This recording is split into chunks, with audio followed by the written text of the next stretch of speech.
selanjutnya disebut pihak pertama. Lalu yang kedua ada nama dan nik dari istri, gitu ya teman-teman, dari pihak keduanya. Misalkan namanya Sarahwati. Nah,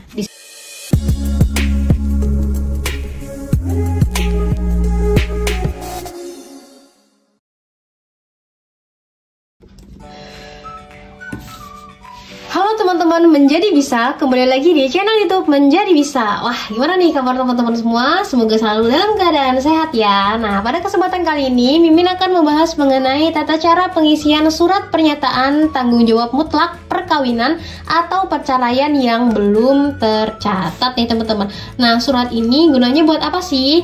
Nah, buat mendokumentasikan status perkawinan atau perceraian seseorang yang belum tercatat secara resmi nih teman-teman. Oke, jadi surat pernyataan ini tuh ditandatangani oleh suami dan istri untuk menyatakan bahwa mereka itu telah menikah atau telah bercerai gitu ya, dengan berisi rincian tanggal pernikahan, rincian tanggal atau perceraian gitu ya, dan nama saksi dari kedua belah pihak seperti itu teman-teman. Oke, di sini Mimin akan memberikan tutorial pengisiannya gitu ya teman-teman. Oke, yang pertama di sini untuk isian yang pertama kami beri tanda tangan di bawah ini nama, nik sebagai suami, selanjutnya disebut pihak pertama. Berarti yang pertama ini adalah nama dan nik dari pihak pertama, yaitu si suami. Berarti membutuhkan yang namanya KTP nih teman-teman, kartu tanda penduduk. Nah, teman-teman bisa sesuaikan diisi namanya. Misalkan namanya di sini itu Ramadan gitu ya. Lalu niknya silahkan sesuaikan dengan yang ada di KTP.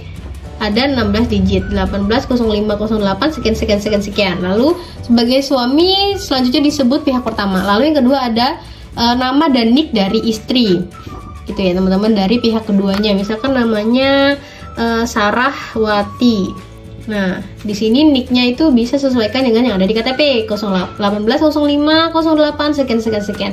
Menyatakan bahwa kami telah terkait perkawinan sebagai suami istri atau telah melakukan perkawinan atau perceraian. Nah, misalkan di sini telah melakukan perkawinan, berarti di bagian perceraian itu silahkan dicoret.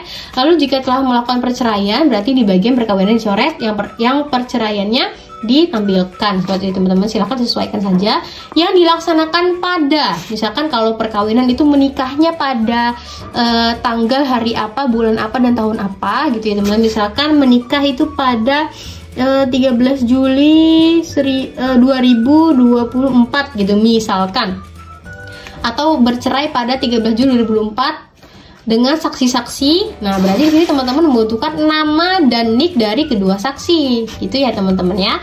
Misalkan nama saksinya itu Bapak PI gitu ya, PI Riyadi misalkan. Nah, niknya berapa? Silakan meminta nik dari Bapak PI. Lalu yang kedua ada saksi yang kedua, misalkan namanya Bapak Firman, gitu ya.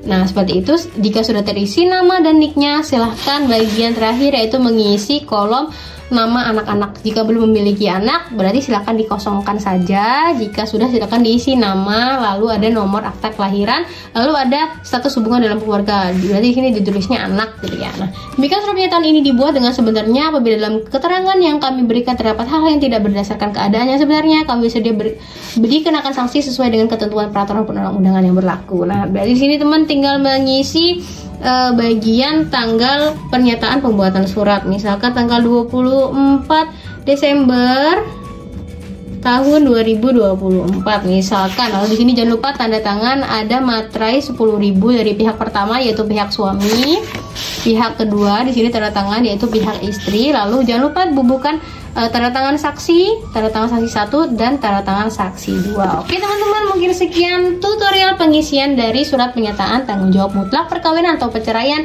belum tercatat. Semoga dapat bermanfaat buat teman-teman semua dan sampai jumpa di konten-konten selanjutnya. Bye bye.